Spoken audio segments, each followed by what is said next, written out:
Good evening, everyone. I'm Frances Lannon, Principal of Lady Margaret Hall, and it is a very great pleasure for me to welcome on behalf of the University, the College, and the Institute for Strategic Dialogue, each and every one of you, to this lecture this evening. The lecture is by our Humanitas Visiting Professor in Interfaith Studies, Lord Sachs, and it is the first in a series of 3 lectures and a symposium on the theme Making Space, a Jewish Theology of the Other. Before I invite Lord Sachs to speak, I would like to introduce my colleague, Professor Guy Strumsa, Professor of the Study of the Abrahamic Religions, and ask him to tell us about the wonderful Humanitas initiative, of which this week's lectures and symposium are part. Thank you, Dr. Good evening. I'll be very brief. I just want to present the scheme of the Humanitas lectures, both Cambridge and Oxford. This Humanitas lectureship or visiting professorship is in interfaith studies. It goes on for 5 years. This is the 2nd year. Last year, Professor Jan Assmann, emeritus Egyptologist from the University of Heidelberg, introduced the Humanitas lectures and spoke on 4 different occasions, from the Monday to the Thursday, like this year, on ancient religions in the modern world. One of his lectures was devoted at least in half to the thought of Jonathan Sachs. He didn't know that I was planning to invite Lord Sachs to come and be the 2nd Humanitas interfaith professor, and I didn't know that Lord Sachs would agree to come. But we said that if this happens, I would certainly invite Professor Assmann to come. He wanted very much to come. For health reasons, he was unable to come. But I just wanted to mention that there is a continuity even more than we planned to. The Humanitas, I want to say that the Humanitas scheme was created by Lord Weidenfeld, who is very sorry. He was here last year. This year, Lord Sachs's diary is, of course, very busy, and the week that we could have the lectures, Lord Weidenfeld is not in the country. And this chair in Interfaith Studies was made possible by the generous support of both Mr. Xavier Guérin-Hermès in the name of the Guérin-Hermès Foundation for Peace, and of Mr. Gil Shiva in the name of the Susan Stein Shiva Foundation. Both of them, again, were here last year. They are unable to come this year. They wish us well, and no worries, and they expressed their regrets that they couldn't be with us. In our turn, we express our thanks for their generous donation. Thank you very much. Thank you. And thank you, Guy, and thank you to all those who've made the Humanitas Visiting Professorships a reality. Our speaker tonight needs no elaborate introduction from me or anyone else. However, I would like to say how honoured we are, Lord Sachs, to welcome you to LMH. It would be impossible to exaggerate the importance of interfaith studies for our contemporary world. We have a precious opportunity this week to hear someone whose contribution to interfaith studies is quite exceptional in both depth and range. Jonathan Sachs is the chief rabbi. He is a distinguished and award-winning author and scholar, a distinction recognized in the award of no fewer than 14 honorary degrees. As we know, he also continues to inform public understanding through radio, television, and the press, and to contribute to public policy formation, not least through his work in the House of Lords. All of us who care about interfaith understanding owe him a great debt of gratitude. Lord Sachs will speak to us this evening on the topic, After Babel, a Jewish Theology of Interfaith. Lord Sachs. Thank you.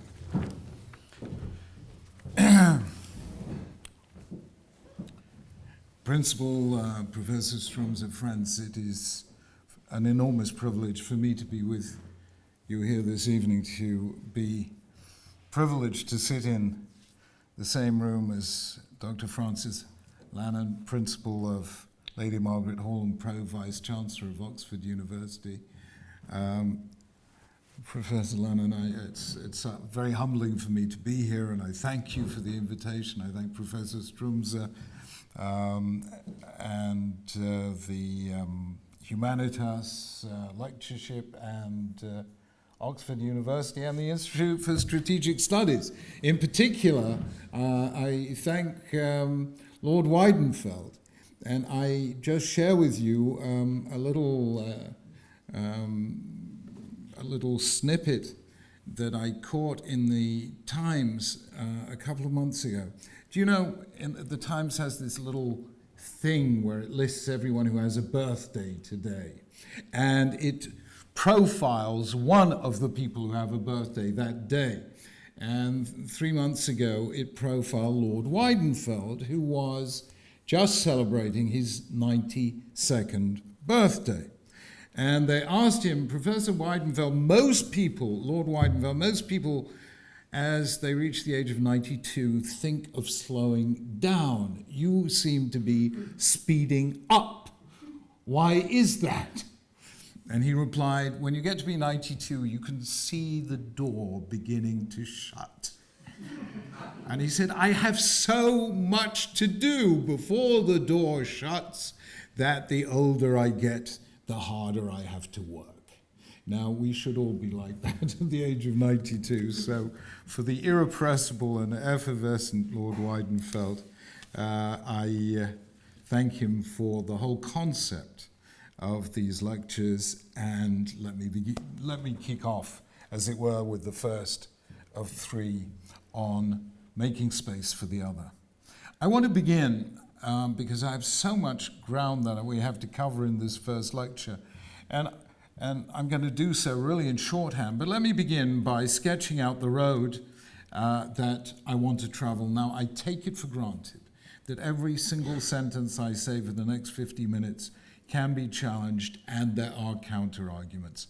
But I find that it sometimes helps, when you're short of time, to be challenging and provocative, and that's the way you start a conversation. I know it would be ideal to be so intellectually sophisticated that you haven't got a clue what I'm talking about, but I just don't have the brains to do so. So I'm going to be very blunt, and if you disagree with everything I say, I will accept that as absolutely appropriate and right, and something, in any case, I'm used to working within the Jewish community.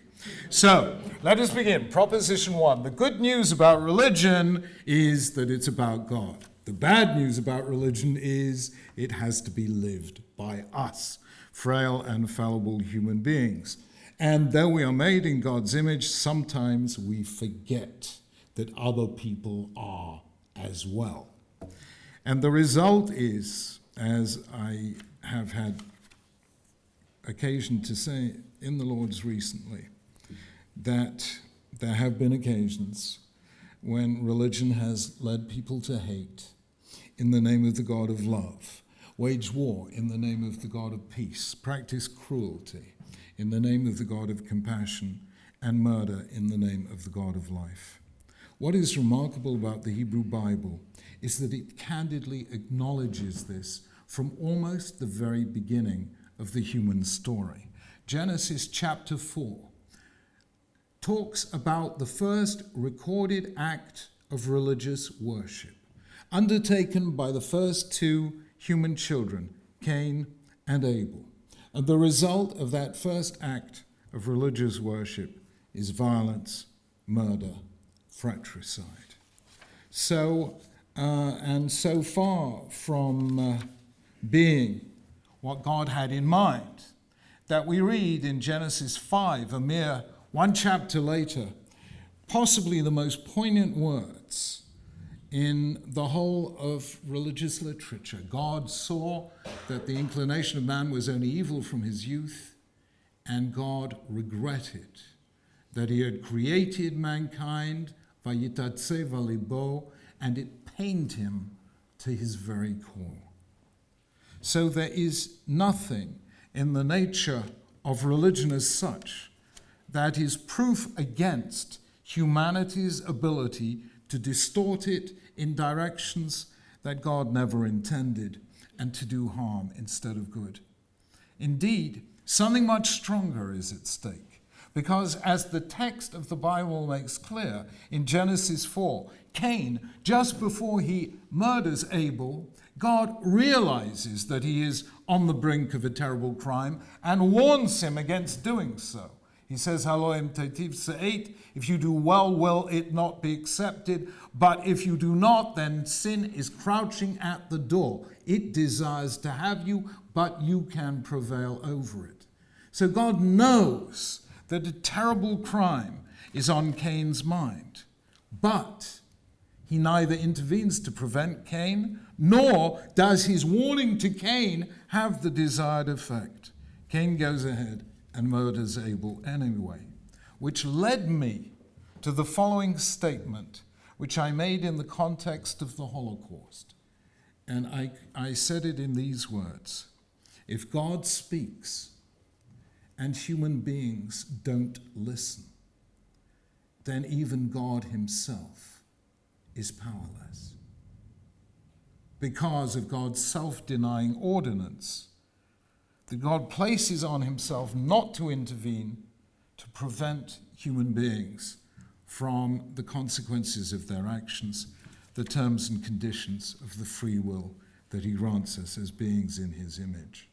So the first point I make very simply is, does anyone remember, I'm dealing with people of my age here, so I exclude, but in the late 1970s, there used to be an advertisement for some motor car, I can't remember which said, designed by robots, driven by idiots.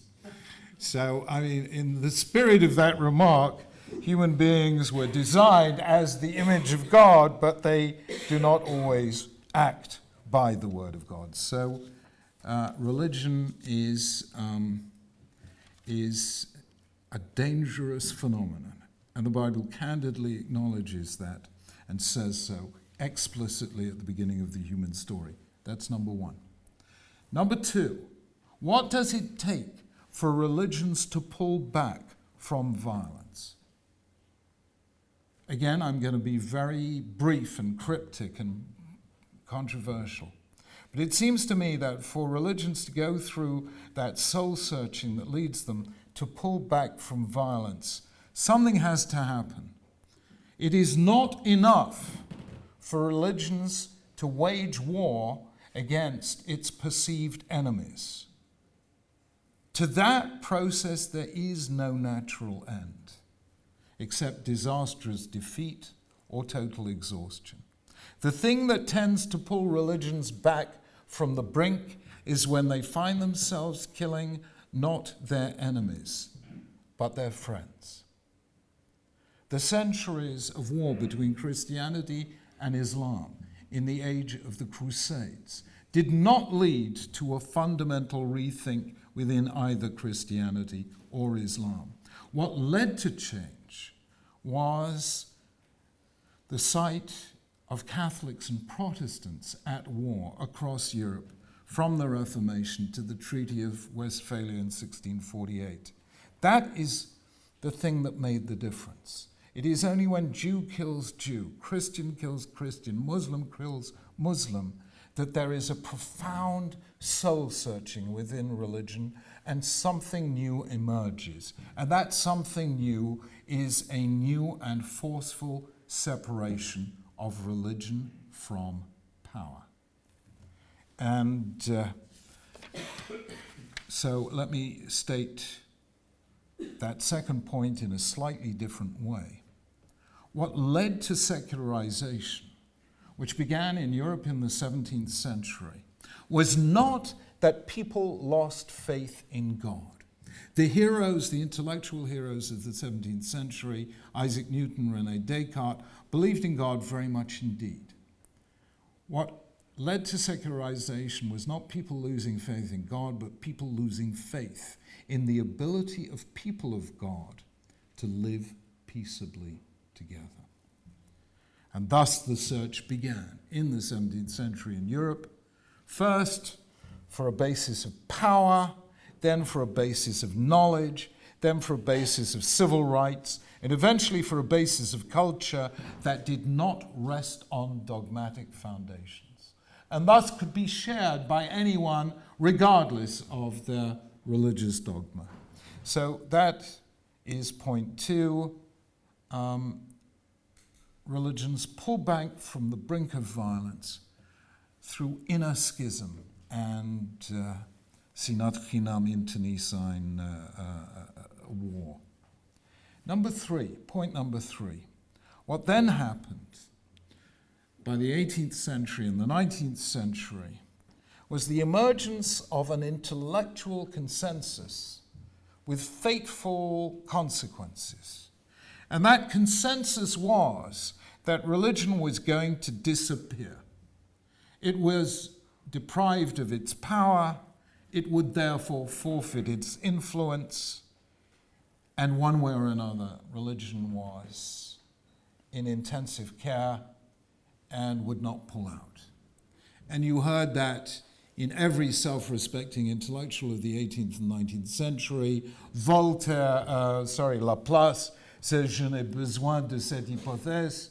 Voltaire says, écraser l'enfant. Matthew Arnold hears the lonely, long, melancholy roar of the retreating tide of faith. Nietzsche talks about the death of God. Every self-respecting intellectual regarded religion as on its last legs. In other words, the cure of religion would be its demise. Now, I want to say something about that. And this is my intellectual difference of opinion with Richard Dawkins. I believe that there is such a thing as bad religion, and I believe there is such a thing as bad science. Somebody wrote a book called Bad Science last year.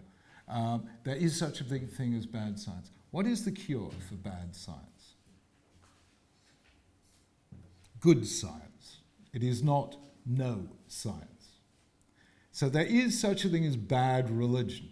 The cure for bad religion is good religion, not no religion.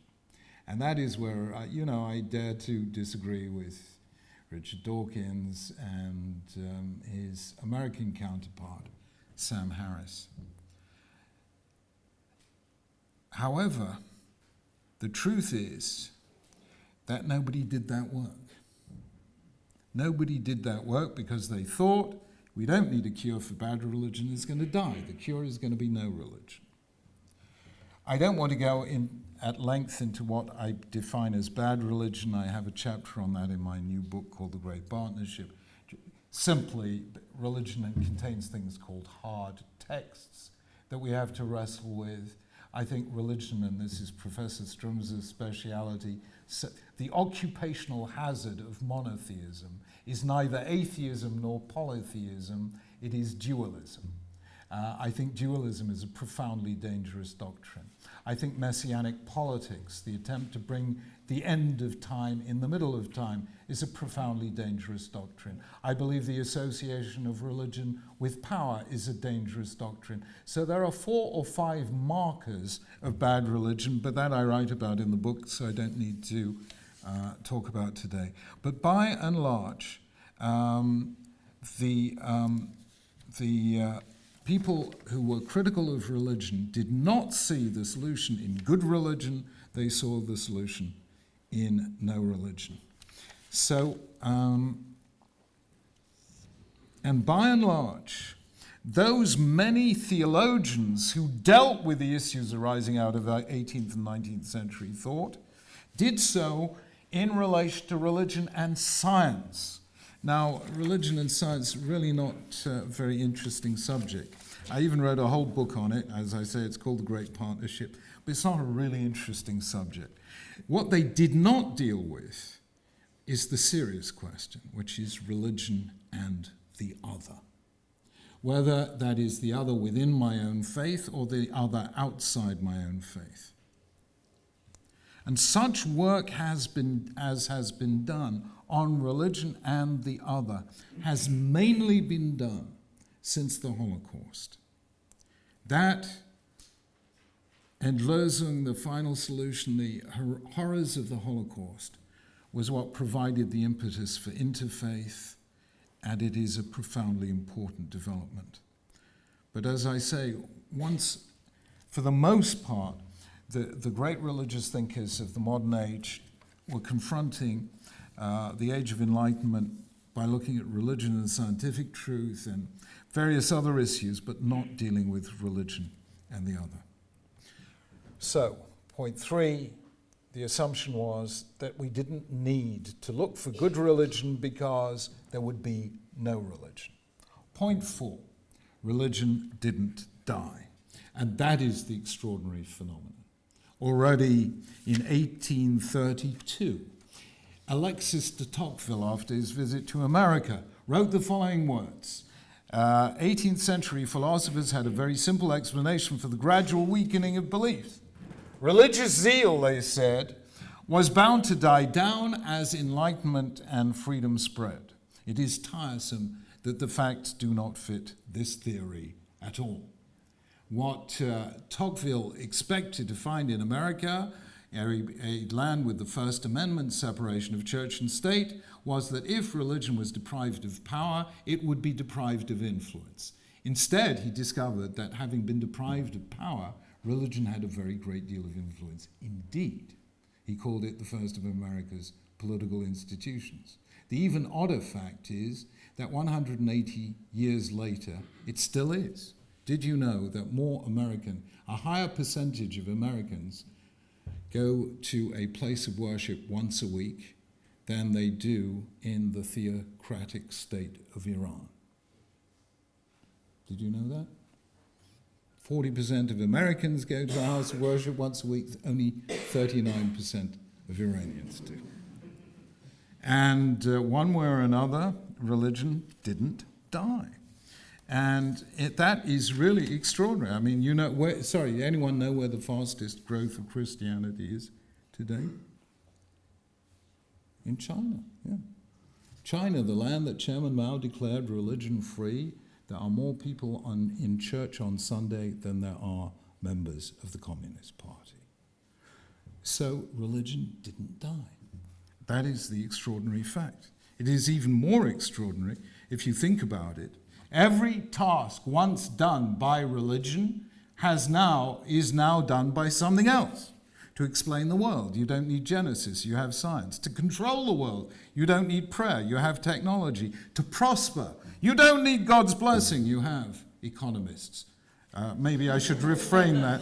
Maybe you do still need God's blessing. To control power, you don't need prophets, you have democratic elections. If you're ill, you don't need a priest, you go to a doctor. If you're guilty, you don't need to confess. You need to go to a psychotherapist who will tell you that everyone else is guilty. Instead, if you're depressed, you don't need faith, you can take a pill. And if you are in search of salvation, You can visit today's cathedrals, which are shopping centres, or as somebody rather handsomely called them, weapons of mass consumption.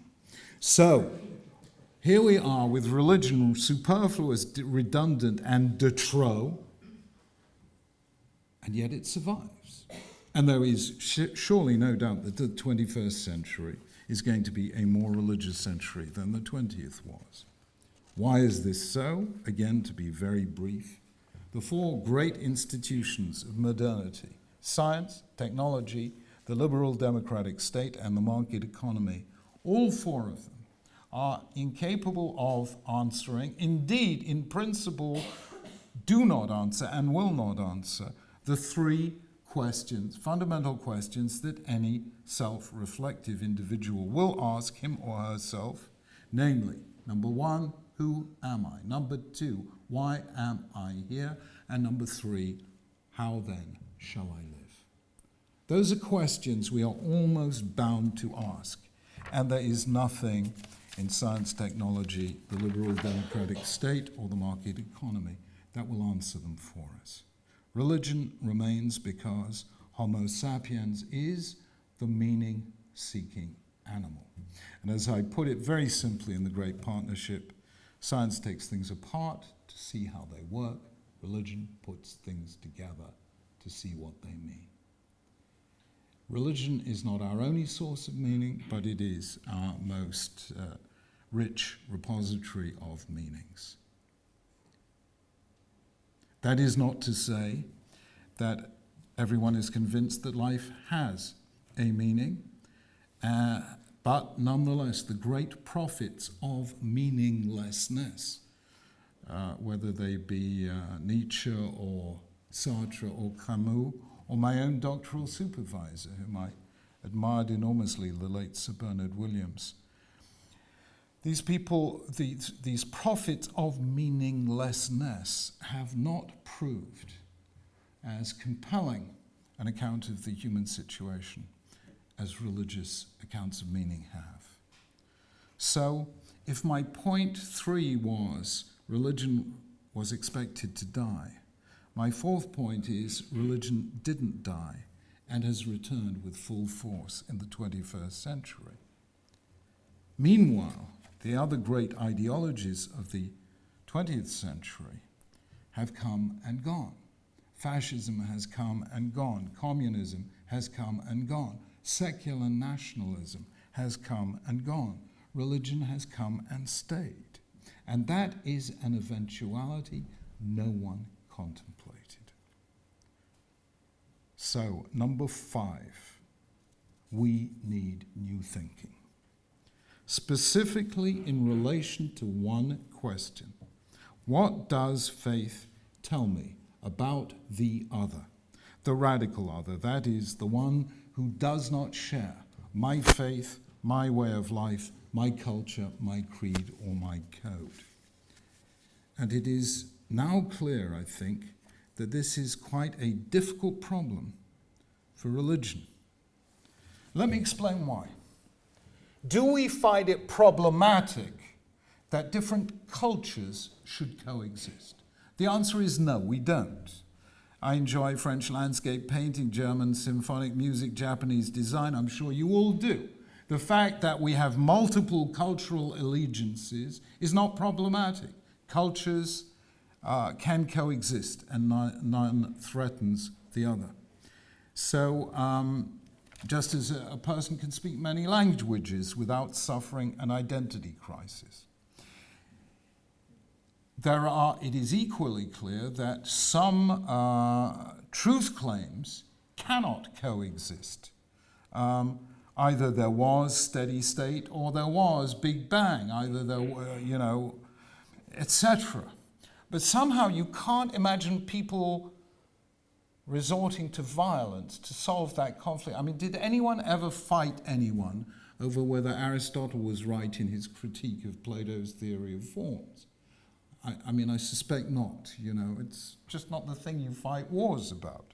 So truth can clash, or truth assertions can clash, but that's not the kind of thing over which you go to war. What do you go to war over? Liverpool versus Manchester United. I mean, obviously, or they nearly did last Saturday, I think. I missed the intricacies of that. Did anyone work out what all this insult was about? I know nobody was best pleased, but there we are. What generates wars? Answer: anything that calls for and evokes loyalty. That is the key issue. Loyalty addresses what might pejoratively be called the tribal instinct. And it is that creates violent clashes. But the truth is, we all, or almost all, seek identity. And identity is found first and foremost in our group.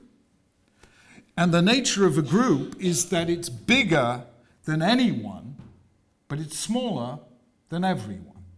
That's the nature of a group. And religion is the most powerful expression we have of a belief that calls for loyalty. That is why religions unite and divide. They unite as they divide, and they divide as they unite. How do I mean this? Religion has the power of turning a lot of me's into a collective us. It unites. But for every us, there is a them, the people not like us, and therefore it divides. As it unites, it divides. It creates a group, but that group is partially defined against other groups. And religion evokes very powerful group loyalty.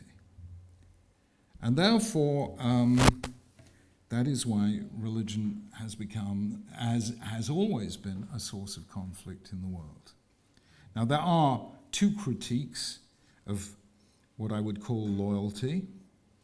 Number one, there is the Cosmopolitan Alternative, which says, no, we're not loyal to anything, but we dabble in this and dabble in that, from pilgrim to tourist, as Zygmunt Bauman calls it, a little bit of this and a little bit of that. My grandmother's recipe for chicken soup. That's the Cosmopolitan Alternative, or you have the Universalist Alternative, that there is one truth for all of us.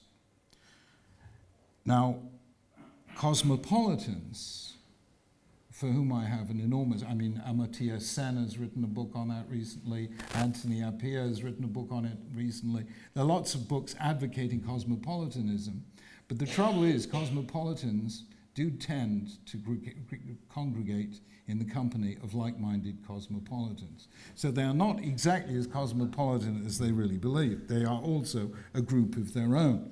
It is the Universalists who offer the other real challenge, that there is not a group, there is simply humanity.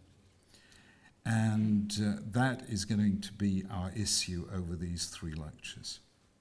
So point 3 then is, the question of questions is, can there be loyalty without violence? So now let me move on to the next point. How do you answer that question? How do we answer the question, how can we live with difference in the 21st century? And that answer will vary from religion to religion. In Christianity, it may well be that you answer that question by doing theology. I don't know, I'm not a Christian, but that may be the Christian way you do it. In Judaism, the way you do it is through biblical interpretation. That's how we've done everything in Judaism. Jews spent 1,000 years in real time compiling the books known as the Hebrew Bible, from, let's say, 13th century BCE to the 3rd century, last of the prophets, 1,000 years. They then spent 1,000 years from the 3rd century BCE to the 7th century CE writing a commentary to that book, which they called the Oral Law, Midrash, Mishnah, Gemara, and they then spent another 1,000 years writing a commentary to the commentaries. Writing commentaries to the commentary. So in Judaism, when you want to face a challenge that is a challenge of self-definition, you can only do it, or only successfully do it, by biblical interpretation. And that is what I'm going to be doing. Now, again, let me explain very briefly what I mean by this. To cut a long story short, Greek thought tends to see truth as system. Jewish thought tends to see truth as story. And the book of Genesis, which I think has very rarely been accurately interpreted, if ever, I mean very rarely, the book of Genesis is in fact a book of philosophy and theology in the narrative mode. And therefore, whatever new insight we seek into Jewish views of the other, we will find it in the Hebrew Bible, and we will almost certainly find it in the book of Genesis. And that is where we have to look. And that is what I'm going to do. So, let me tell you my starting point. We have really significant work to do by looking at the book of Genesis. And as soon as we open the book, we see exactly what the problem is. Genesis 1 to 9, Adam and Eve, Cain and Abel, Noah and the flood, Babel and its builders, are about humanity as a whole. Genesis 12 stops talking about humanity as a whole and focuses on not archetypes of the human condition, but one particular individual, Abraham and his wife Sarah and their children and their family who will become a nation, who are not archetypes of humanity at all, but are in some sense examples, role models, what have you. Genesis moves from the universality of the first 11 chapters to the particularity of the Abrahamic covenant.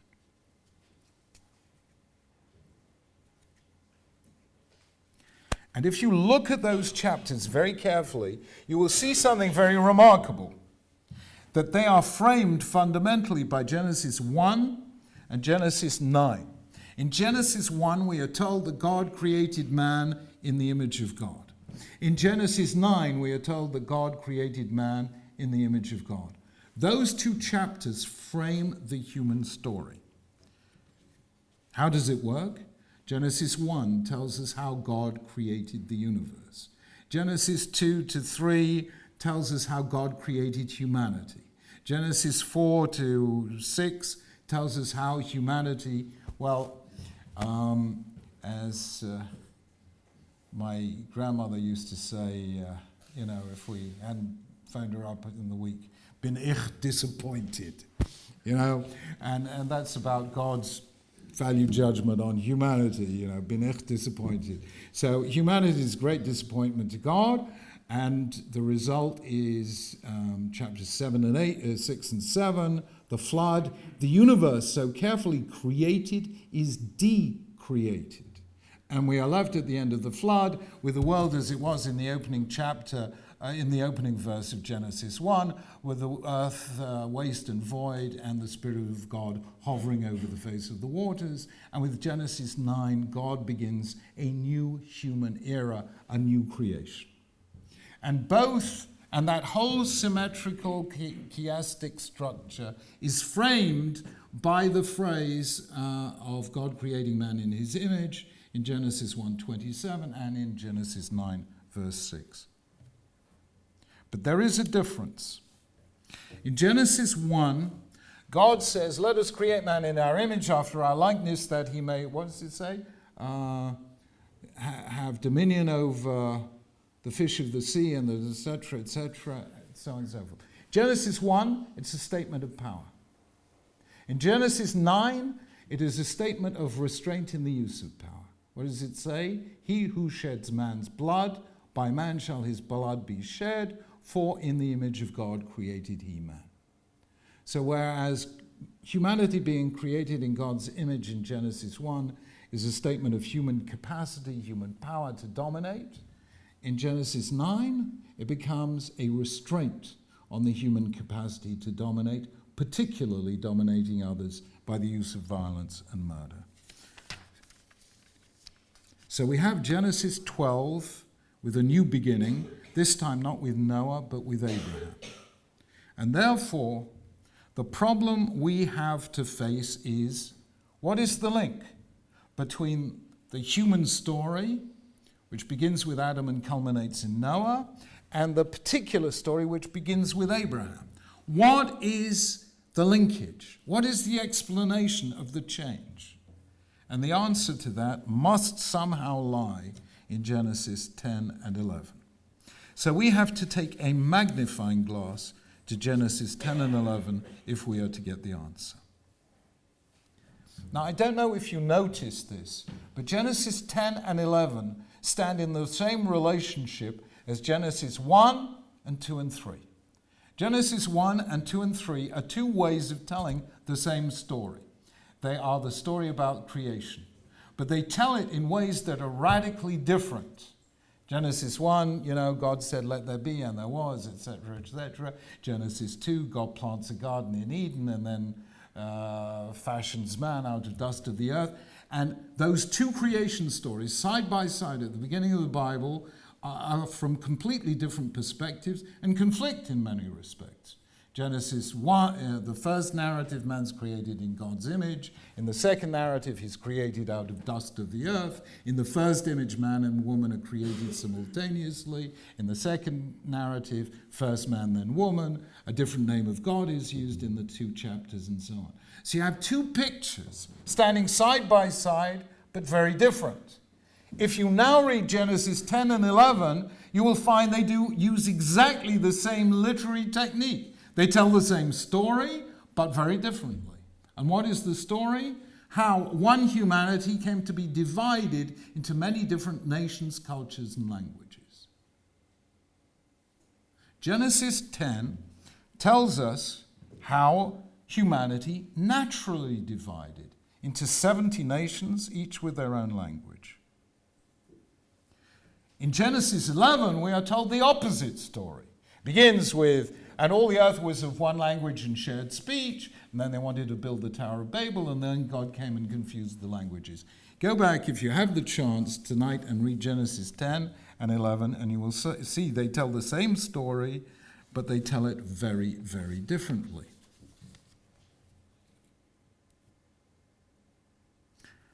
This, incidentally, is telling us that Jewish thought doesn't function the way Greek thought does.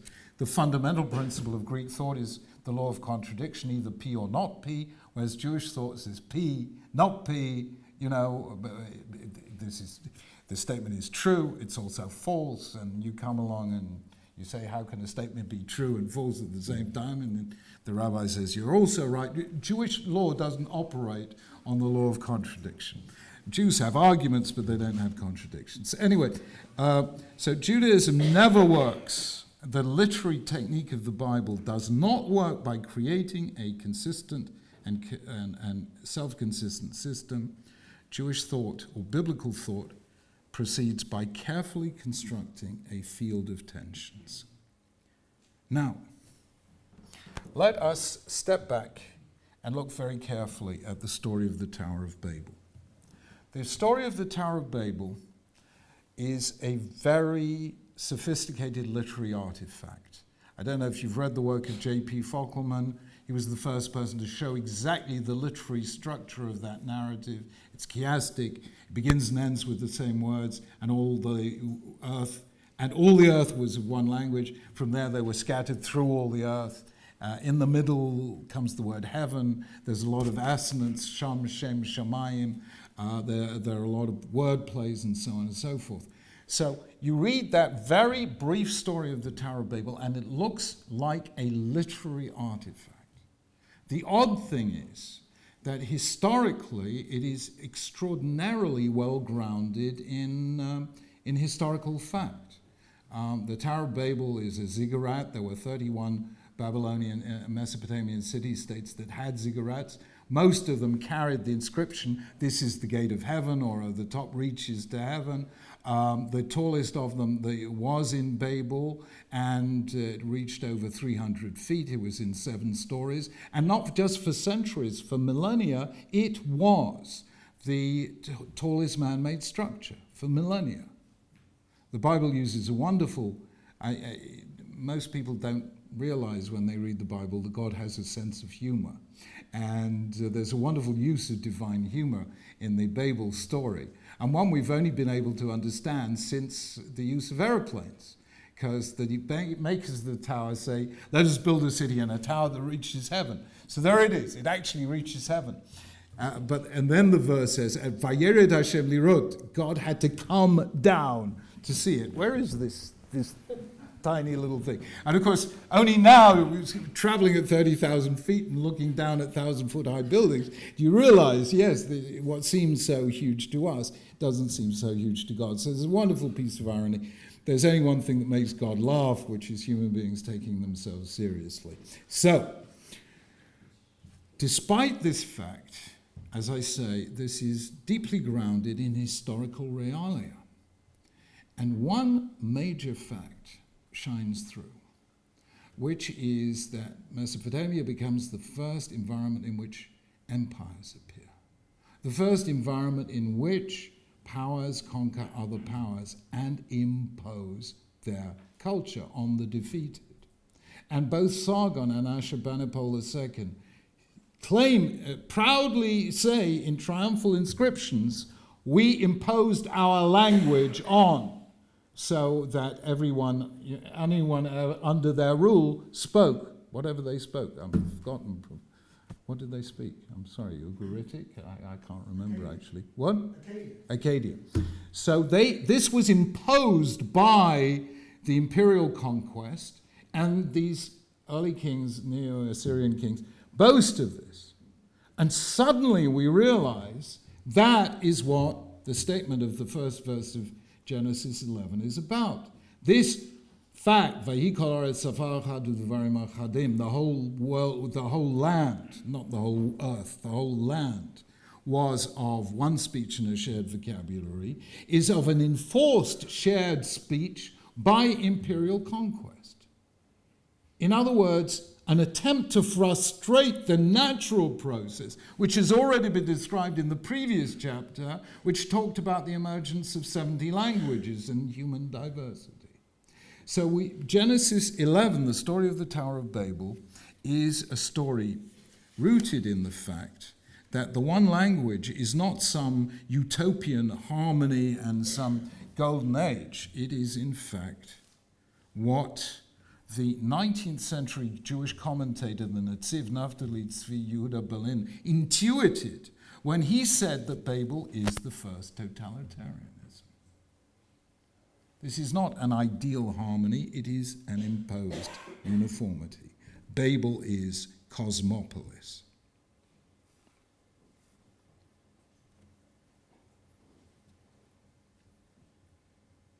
And we now see that the first 11 chapters of Genesis are constructed on an extremely precise pattern. They are A, B, B, A. It's a chiasmic pattern. It begins with Adam and Eve, whose sin is that they transgress a boundary. They eat the forbidden fruit. They transgress the boundary between permitted and forbidden. It proceeds to violence and murder, Cain and Abel. And then the same sequence in inverse order is then applied from the individual to the collective, so that we have collective violence in the generation before the flood. And then finally the Tower of Babel, which transgresses a boundary. It does so in three different ways. Number one, when they say we will build a city and a tower that reaches heaven, they are transgressing the first boundary, the first words. In the beginning God created heaven and the earth. As the book of Psalms says, the heavens are the heavens of God, the earth he has given to man. So man's domain is earth, God's domain is heaven, and the builders of Babel, by seeking to reach heaven, are transgressing the divine human boundary. Secondly, they are attempting to frustrate God's command in Genesis 1, be fruitful and multiply and fill the earth. They attempt to concentrate in a city, and we have this critique throughout the Bible of urban civilization. But thirdly, it attempts to transgress the natural boundaries that God has created when he creates diversity. Read Genesis 1, and the key recurring word is leminehem, lemino, lemina. He created plants, animals, birds, fish, leminehem, according to their different kinds. The essence of Genesis 1 is ordered diversity.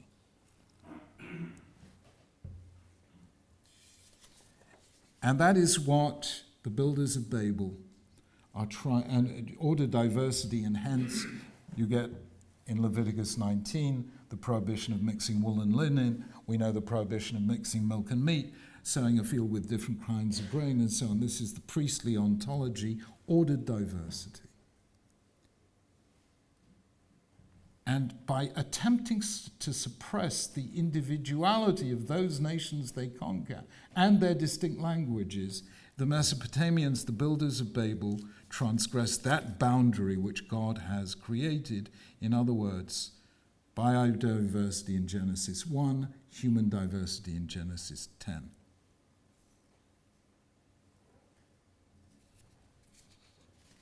It then follows that Babel is the first of the Bible's two meta-narratives. One takes place immediately prior to the birth of the covenantal family with Abraham. The other takes place immediately prior to the birth of the covenantal nation in the days of Moses. And both of them are critiques of empire. Genesis 11 with its critique of Mesopotamia, Babylon, the Assyrians, and so on. And number 2, the critique of Egypt, the two great empires of the ancient world. And we can now define the programmatic theology, political theology of the Bible, the Mosaic books, and Genesis and Exodus in particular. They are critiques of empire and imperialism.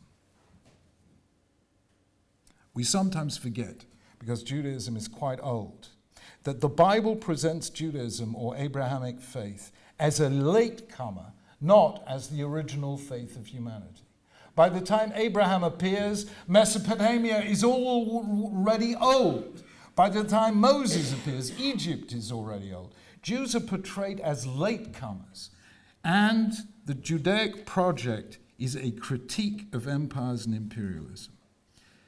And I can now define imperialism in the same words that I define religious fundamentalism today.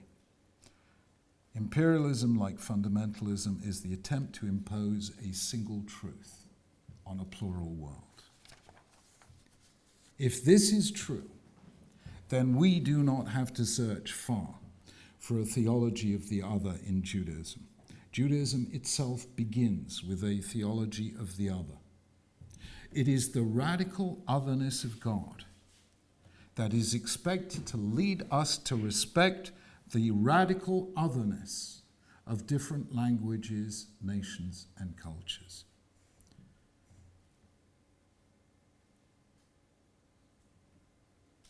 As the Mishnah in Sanhedrin puts it, just about 18 centuries ago, when a human being makes many coins in one mint, they all come out the same. God makes every human being in the same mint, in the same image, his image, and we all come out different. The miracle of monotheism, as I read the opening of the Hebrew Bible, is not one God, one truth, one way, but that unity in heaven creates diversity on earth. The principle that I call the dignity of difference.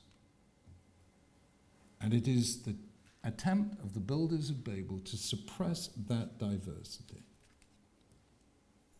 by imposing the language of empire on conquered peoples that leads God to abandon the whole project of a universal human narrative and turn to the particularity of one person and one story as an example and signal that we all have our story.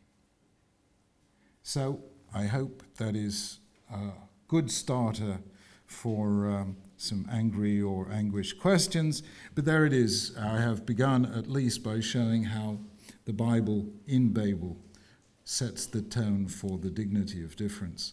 What the implication of that is for the nature of truth, for that, please join us tomorrow. Thank you very much indeed.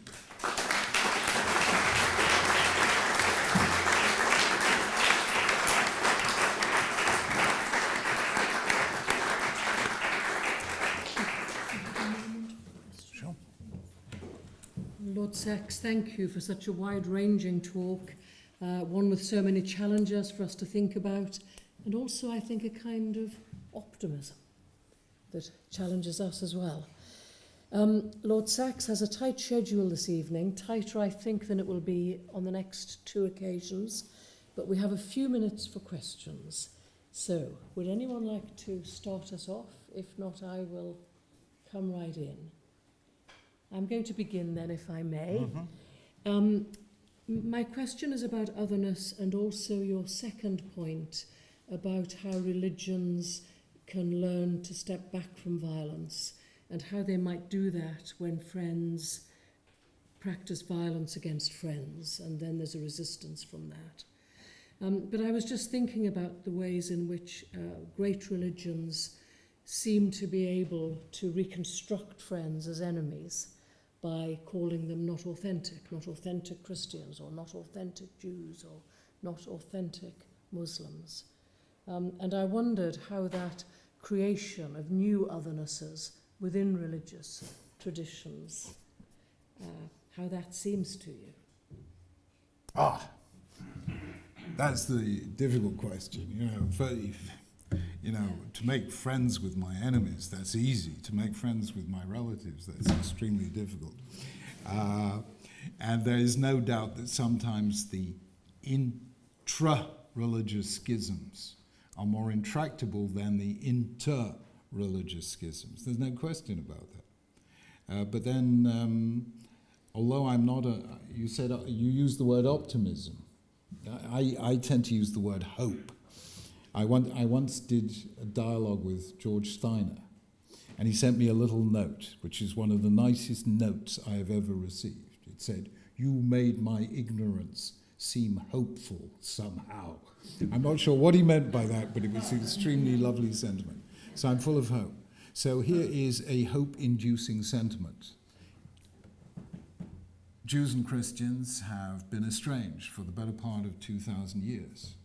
But in the wake of the Holocaust, we have come together in interfaith dialogue. Indeed, it was at that dark night, darkest of all nights, towards the end of 41, beginning of 42, more or less exactly 70 years ago, that a great Archbishop of Canterbury, William Temple, and a great Chief Rabbi, J.H. Hertz, came together to create the Council of Christians and Jews.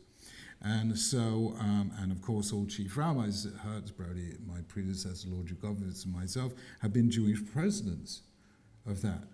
And it suddenly occurred to me that if I, as a Jew, can sit together with Christian leaders, how come I can't sit together with other Jewish leaders who are not Orthodox Jews? And so we used this Jewish-Christian encounter as a way of solving the Jewish-Jewish encounter.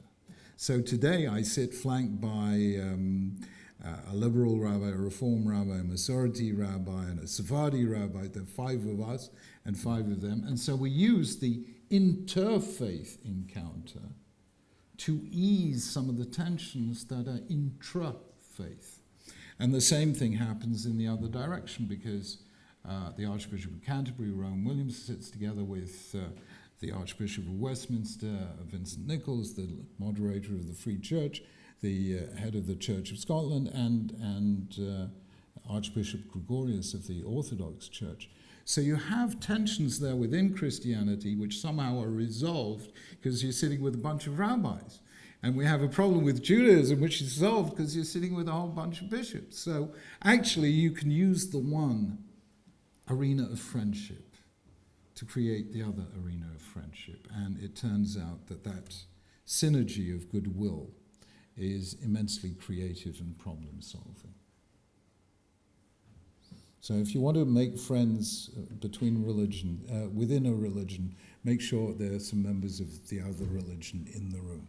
Yes? One quick question right at the back, and then we'll have to leave it there for this evening. So linking into what you were asked before, I just wanted to ask you, when the Ethiopian Jews immigrated to Israel in the 1980s and 1990s, they faced a lot of discrimination from those who wanted to teach them the correct ways of thinking. So what would you say to these who think that they are actually genuinely trying to help others in imposing their particular interpretation of faith on others? What would you say to them? Because they are guided by good motives, but in the end they do a lot of harm. Yeah, I think what has happened, and it's happened to various strata of immigrants to Israel, is, Israel, like the United States, is one of those countries basically populated largely by asylum seekers. And there was the question in both countries, do you allow people to stay with their traditions and cultures, or do you create what they called in America the melting pot?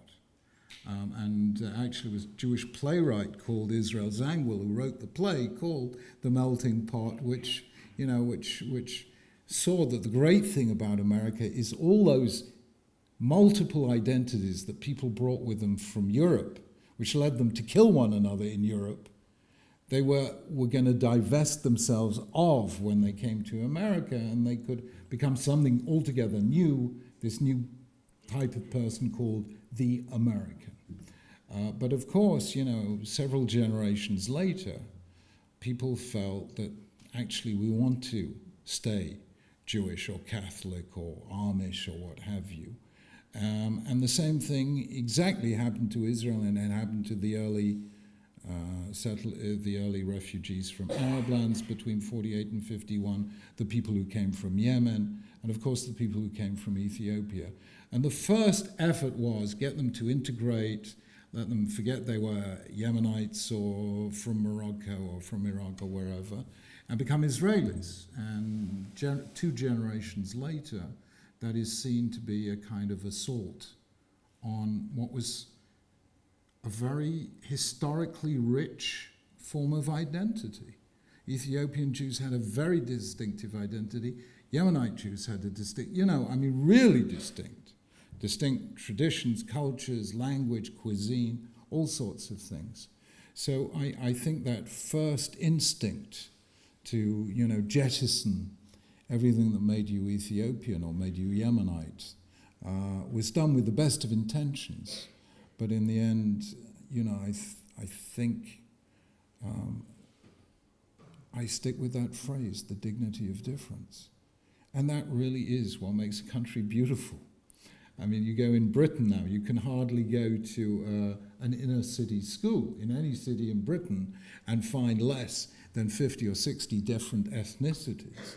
And that is a very enriching thing, if you can somehow bind them together. That's a different issue, and I wrote a different book on that called The Home We Build Together. That's itself a complex issue, but that's to do with political theory. It's not to do with theology. So, I think Ethiopian Jews enrich that culture by staying Ethiopian and creating that new Ethiopian contemporary Israeli synthesis with its wonderful music and its wonderful color and cuisine. Thank you.